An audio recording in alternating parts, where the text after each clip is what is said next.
Suara bising mesin pabrik masih terngiang jelas di telinga Arman saat ia melangkah masuk ke halaman rumah mertuanya yang megah. Tubuhnya terasa remuk setelah shift lembur 10 jam, dan seragam birunya yang kusam tanpa kontras dengan deretan mobil mewah yang terparkir rapi di sana. Hari itu adalah perayaan ulang tahun pernikahan perak mertuanya, sebuah acara yang sebenarnya ingin Arman hindari, namun ia datang demi Hilya, istrinya. Baru saja kakinya menginjak lantai teras, aroma oli dan keringat yang menguar dari tubuhnya langsung disambut dengan kibasan tangan Ibu Lastri, ibu mertuanya. Wajah wanita itu berkerut jijik, seolah-olah Arman adalah tumpukan sampah yang tidak sengaja terbawa angin masuk rumahnya. Astaga, Arman, kamu tidak punya baju lain? Lihat lantai ini, baru saja dipel. Bentak Ibu Lastri tanpa mempedulikan tamu-tamu lain yang mulai menoleh. Hilya berlari menghampiri, matanya menyiratkan rasa bersalah yang mendalam. Mas, kamu langsung dari pabrik? Ya sudah, ayo masuk dulu, ganti baju di kamar belakang. Bisik Hilya lembut, mencoba meredam ketegangan. Namun, belum sempat Arman melangkah, suara tawa meremehkan terdengar dari arah meja makan. Itu adalah Randy, kakak ipar Arman yang bekerja sebagai manajer di sebuah bank swasta. Randy berdiri dengan setelan jas mahal, memamerkan jam tangan emas yang berkilau di bawah lampu kristal. Sudahlah Hilya, percuma dia ganti baju. Bau buruk kasar itu sudah melekat sampai ke tulang. Sindir Randy yang langsung disambut tawa kecil oleh anggota keluarga lainnya. Bu, mending Arman jangan duduk di meja utama. Nanti selera makan kolega papa hilang kalau melihat ada orang berseragam pabrik di sini. Hati Arman berdenyut perih.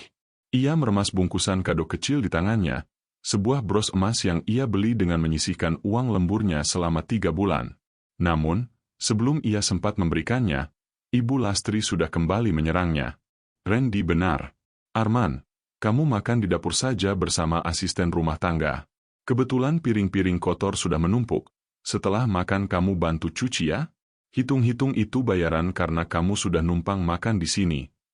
Arman menatap Hilya yang hanya bisa tertunduk dengan mata berkaca-kaca, tak berdaya melawan dominasi ibunya. Arman menarik napas panjang, mencoba menelan bulat-bulat harga dirinya yang baru saja diinjak-injak. Ia tidak marah, ia hanya menatap satu persatu wajah orang-orang yang menghinanya. Mereka sama sekali tidak tahu bahwa di balik seragam biru yang penuh noda oli ini, Arman sedang memegang sebuah rahasia besar yang sebentar lagi akan menjatuhkan kesombongan mereka ke titik terendah. Baik, Bu. Saya akan makan di belakang, jawab Arman tenang, suaranya datar namun tajam, membuat suasana yang tadinya riuh mendadak hening sejenak. Arman melangkah ke arah dapur dengan langkah berat, mengabaikan tatapan sinis dari para pelayan yang merasa canggung melihat menantu majikan mereka diperlakukan layaknya buruh angkut. Di meja kayu kecil dekat tempat cuci piring, ia duduk sendirian menghadapi sepiring nasi dengan lauk seadanya yang sudah mendingin. Suara tawa Randy dan Ibu Lastri dari ruang tengah masih terdengar jelas, menyayat hati Arman lebih tajam daripada rasa lelah yang merajam sekujur ototnya setelah bekerja 10 jam di depan mesin panas.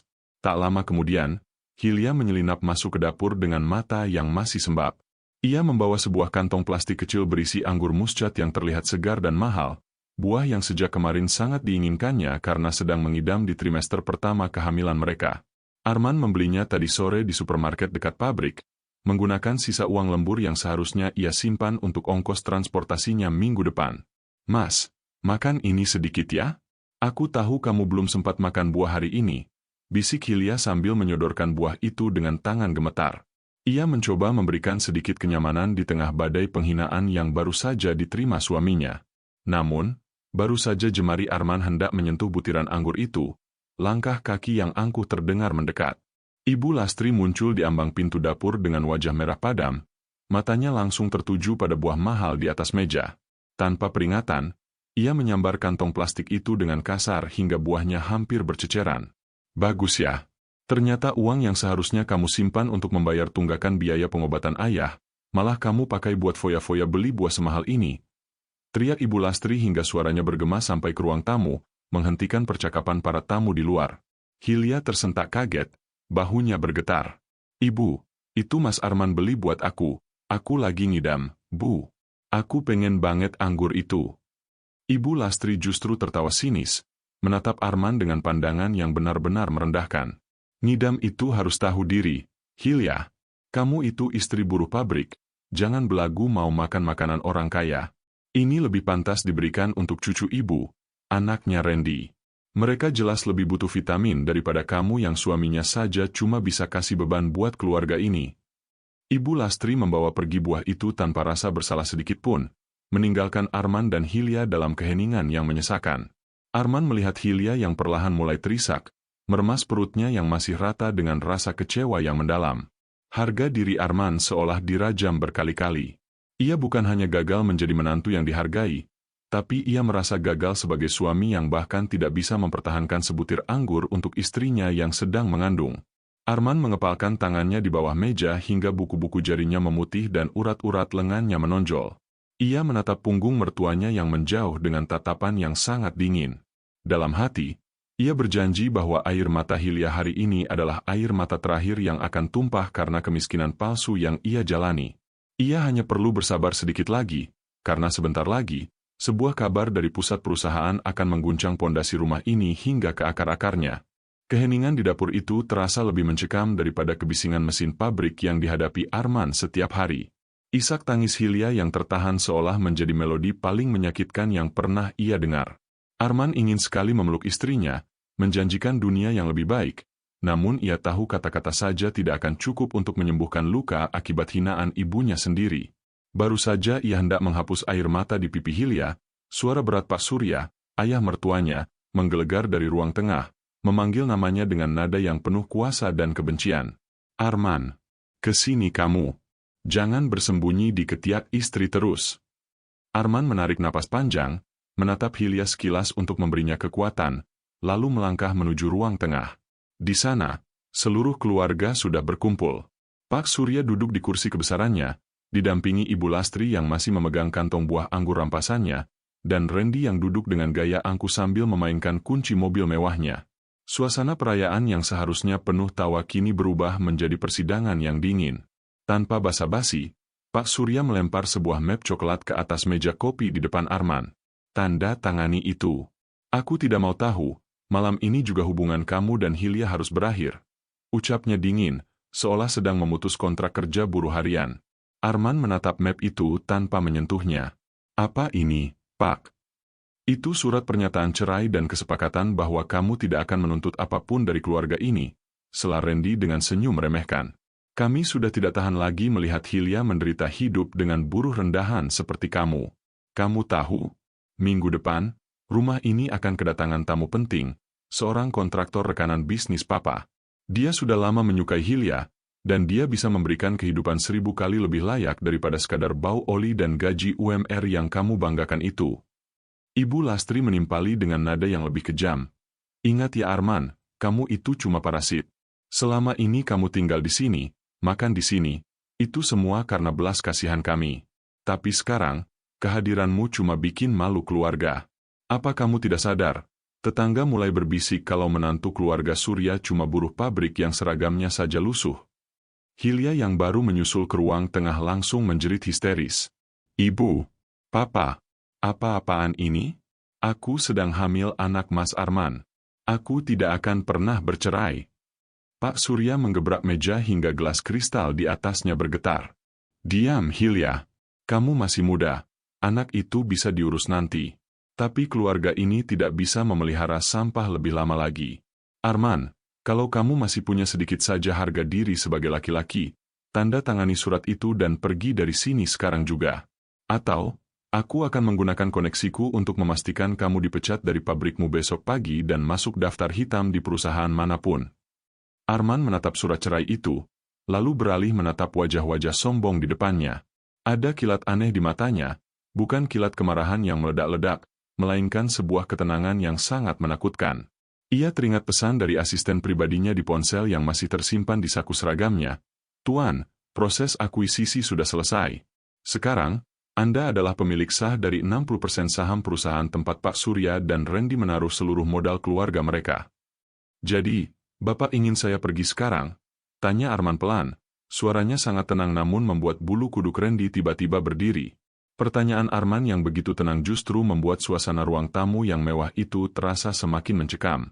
Pak Surya mendengus meremehkan, sementara Randy tertawa hambar sambil melipat tangan di dada. seolah sedang menonton pertunjukan komedi dari seorang pria yang sudah tidak punya harga diri lagi.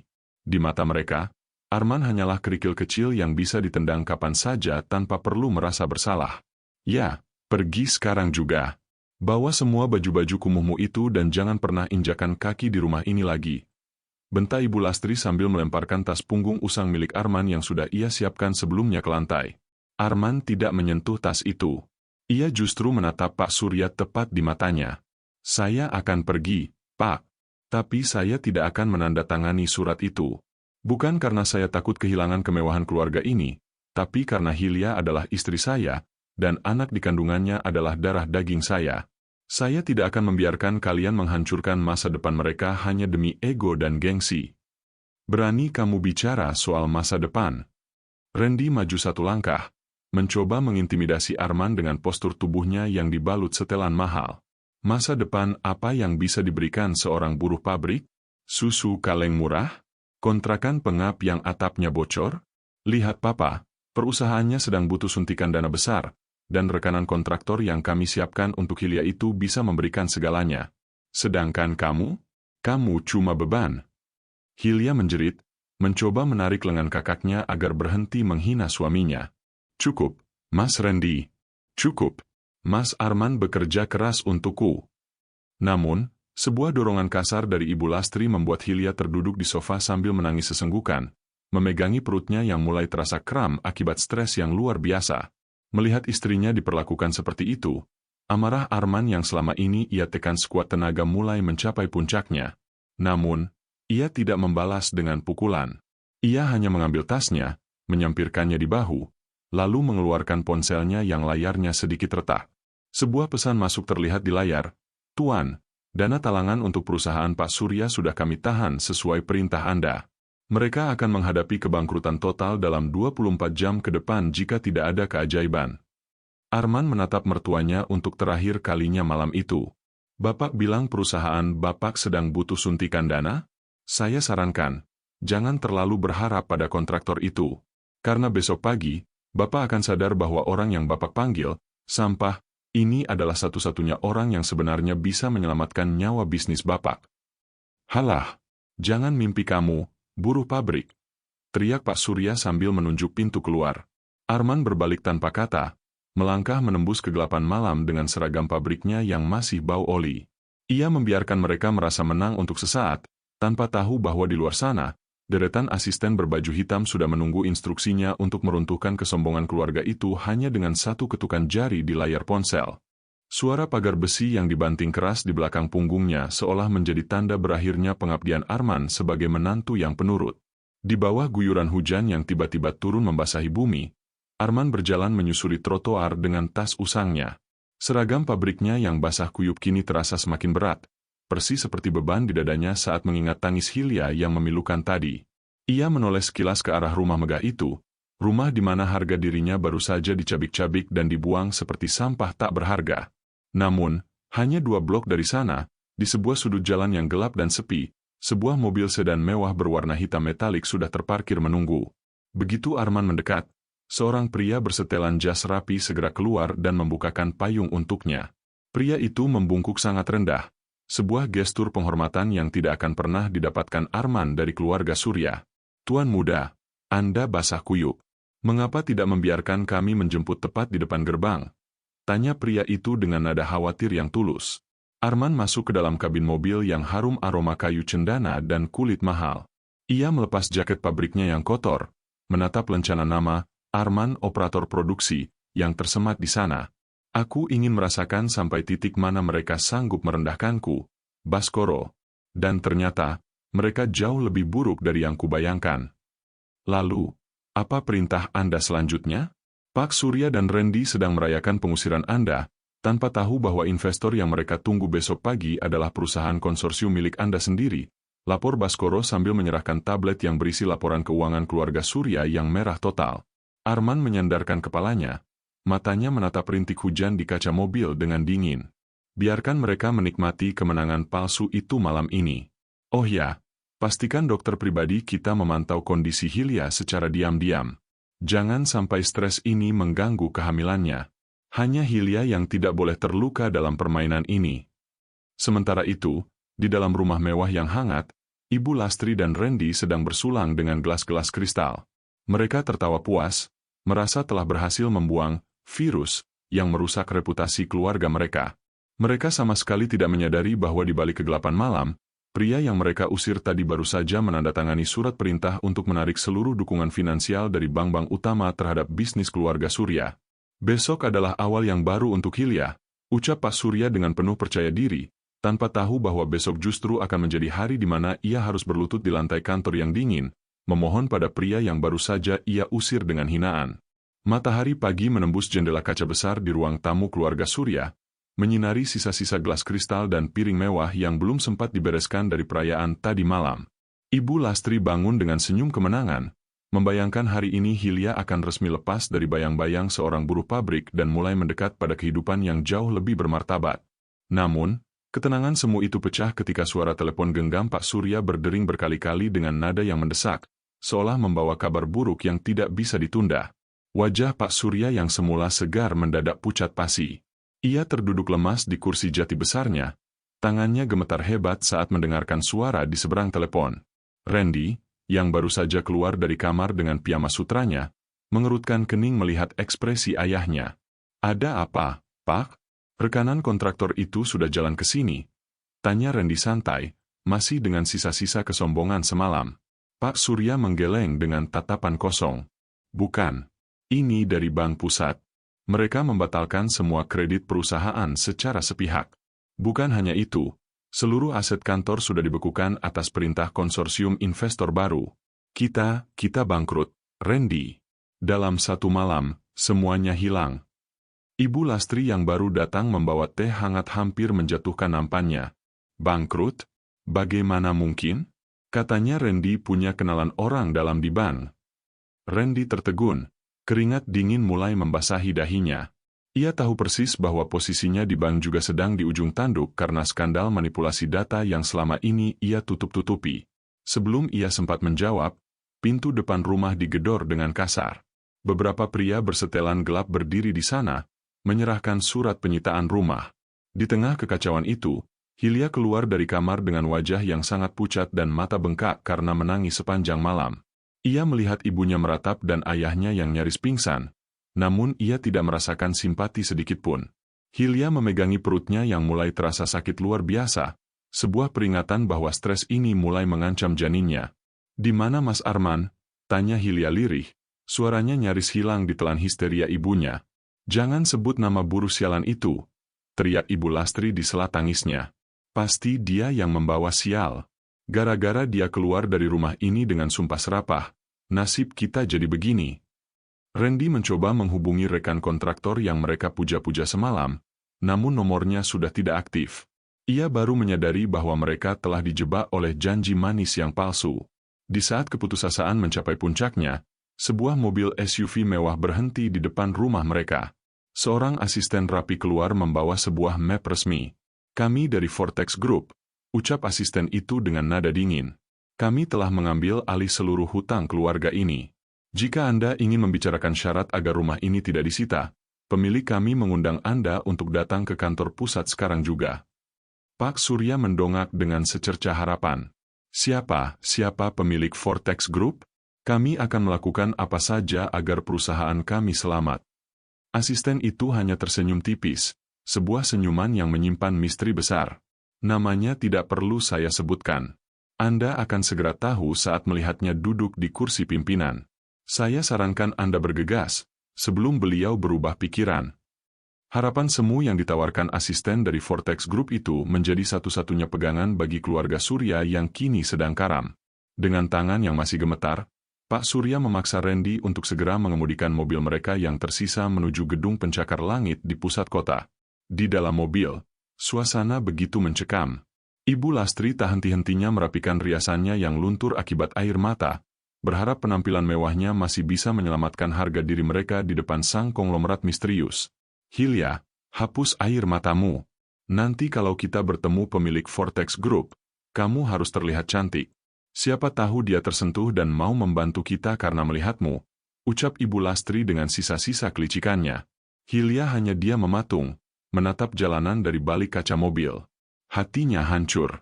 Ia tidak peduli pada harta yang hilang, ia hanya merindukan Arman, suami yang mereka usir seperti binatang semalam. Ia merasa menjadi istri paling buruk karena tidak bisa melindungi suaminya dari kebengisan keluarganya sendiri. Sesampainya di lobi gedung Vortex Group, kemegahan arsitektur modern itu seolah mengecilkan keberadaan mereka. Lantai marmer yang mengkilap dan staf yang berlalu lalang dengan setelan jas mahal membuat Randy yang biasanya sombong kini tampak kikuk. Saat mereka mendekati meja resepsionis, Randy mencoba mengeluarkan kartu namanya sebagai manajer bank. Kami ada janji dengan pimpinan Anda. Saya Randy, manajer. Mohon maaf, Pak. Sela resepsionis itu tanpa melihat kartu nama Randy. Pimpinan kami sudah menunggu. Tapi beliau berpesan, hanya mereka yang punya kepentingan mendesak yang boleh masuk. Silakan naik ke lantai 50. Di dalam lift transparan yang melesat naik, jantung Pak Surya seolah mau copot. Ia membayangkan sosok pria tua yang galak atau pengusaha asing yang dingin. Begitu pintu lift terbuka di lantai teratas, mereka disambut oleh lorong panjang yang sunyi. Di ujung lorong, terdapat sebuah pintu ganda besar yang dijaga oleh dua pria berbadan tegap. Silakan masuk, ucap salah satu penjaga sambil membukakan pintu. Ruangan itu sangat luas dengan dinding kaca yang memperlihatkan seluruh pemandangan kota dari ketinggian. Di balik meja kerja yang sangat besar, sebuah kursi pimpinan masih membelakangi mereka. Suasana begitu sunyi, hanya terdengar suara detak jantung Pak Surya yang berpacu cepat. Tuan pimpinan, suara Pak Surya bergetar saat ia memulai pembicaraan. Kami datang untuk memohon belas kasihan Anda. Perusahaan kami, rumah kami, semuanya ada di tangan Anda. Kami bersedia melakukan apa saja, asalkan Anda tidak membiarkan kami jatuh ke jalanan. Ibu Lastri ikut menimpali sambil terisak. Tolong kami, Tuan. Kami orang terhormat, kami tidak mungkin hidup miskin. Sosok di kursi itu tetap diam selama beberapa detik, menciptakan ketegangan yang nyaris membuat Randy pingsan karena ketakutan. Perlahan, kursi itu berputar. Dan saat wajah sang pimpinan terlihat jelas di bawah cahaya lampu ruangan, jeritan tertahan keluar dari mulut Ibu Lastri. Pak Surya melangkah mundur hingga menabrak meja, sementara Hilya menutup mulutnya dengan tangan yang gemetar hebat. Pria yang duduk di kursi tertinggi itu mengenakan setelan jas handmade seharga ratusan juta rupiah, rambutnya tertata rapi, dan tatapan matanya begitu tajam menembus sukma. Ia bukan pria tua, bukan pula orang asing. Pria itu adalah Arman.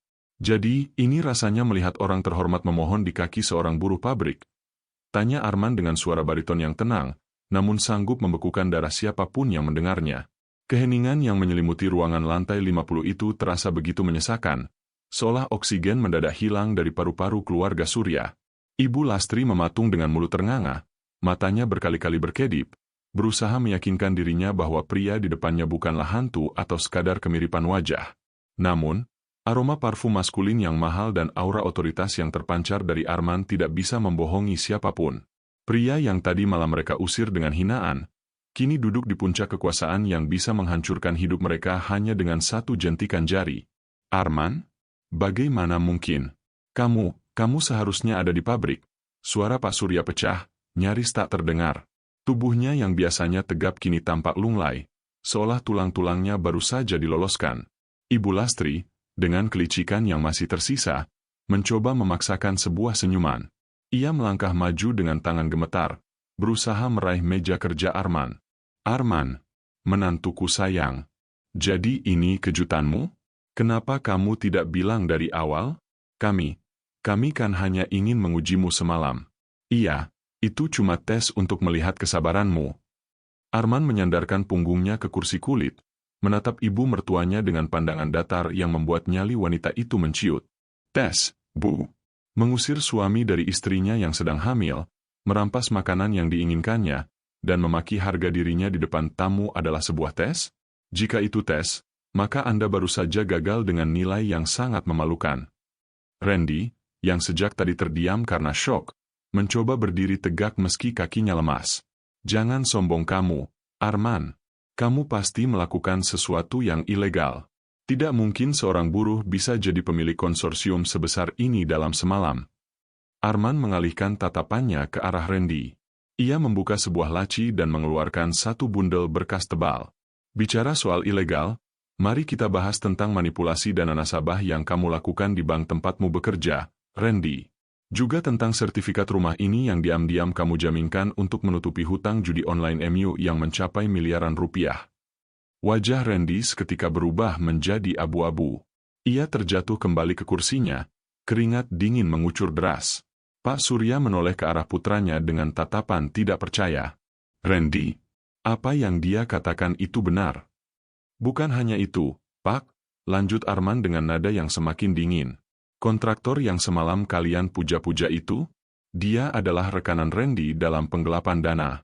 Mereka berencana menjual sisa aset Bapak dan melarikan diri ke luar negeri, meninggalkan Bapak, Ibu, dan Hilya dalam kemiskinan total. Saya membiarkan kalian mengusir saya agar saya bisa melihat siapa yang benar-benar setia, dan siapa yang selama ini menjadi ular di dalam rumah ini. Hilya, yang sejak tadi hanya bisa menangis dalam diam, menatap Arman dengan perasaan campur aduk. Ia bahagia melihat suaminya tidak lagi dihina, namun ia merasa sangat asing dengan sosok Arman yang sekarang. Arman berdiri, melangkah pelan mendekati Hilya, mengabaikan mertuanya yang kini bersimpuh di lantai memohon ampun. Ia memegang tangan Hilya yang dingin, namun matanya tetap tertuju pada Ibu Lastri dan Pak Surya yang kini tak lebih dari sekadar peminta-minta di depannya. Sekarang, aku punya satu penawaran terakhir untuk kalian, ucap Arman, dan nada suaranya kali ini menyiratkan sesuatu yang akan mengubah hidup mereka selamanya. Penawaran terakhir yang diucapkan Arman menggantung di udara, menciptakan keheningan yang begitu mencekam hingga suara napas Pak Surya yang tersengal terdengar jelas. Ibu Lastri masih bersimpuh, jemarinya yang gemetar mencoba meraih ujung sepatu Arman, namun pria itu mundur selangkah, menolak sentuhan dari tangan yang semalam melempar sisa makanan ke piringnya.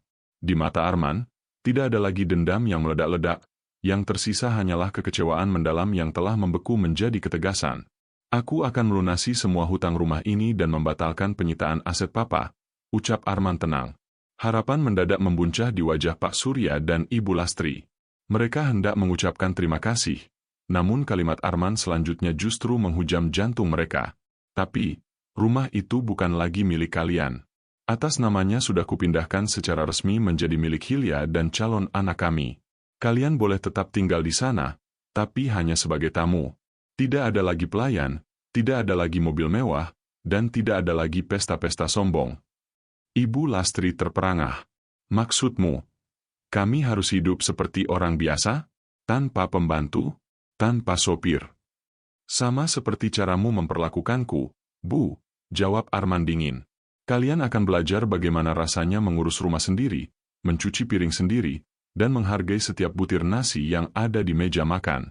Jika kalian menolak, silakan angkat kaki dan cari kontraktor pujaan kalian itu untuk membayar hutang miliaran ini.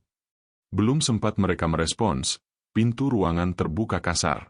Beberapa petugas kepolisian masuk dengan wajah tegas.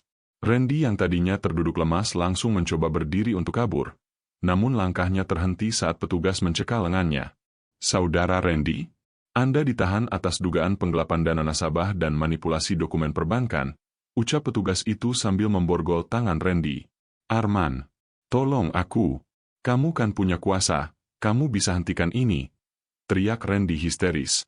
Ia menatap adiknya dengan putus asa. Hilya, bilang pada suamimu, aku kakakmu. Hilya hanya memalingkan wajah, menyembunyikan tangisnya di dada Arman. Rasa sakit karena dikhianati oleh kakak kandungnya sendiri jauh lebih besar daripada rasa kasihan. Arman hanya menatap Randy tanpa ekspresi.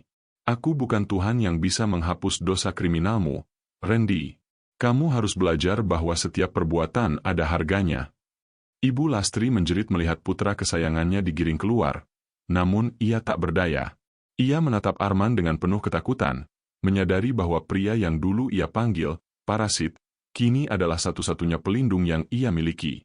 Di puncak gedung mewah ini, keluarga Surya akhirnya jatuh ke titik terendah mereka. Arman memeluk bahu Hilya dengan erat, menuntunnya keluar dari ruangan itu. Ia telah menyelesaikan urusannya dengan masa lalu yang pahit. Kini, saatnya ia membawa istrinya pulang ke tempat yang sebenarnya, tempat di mana tidak akan ada lagi air mata karena penghinaan.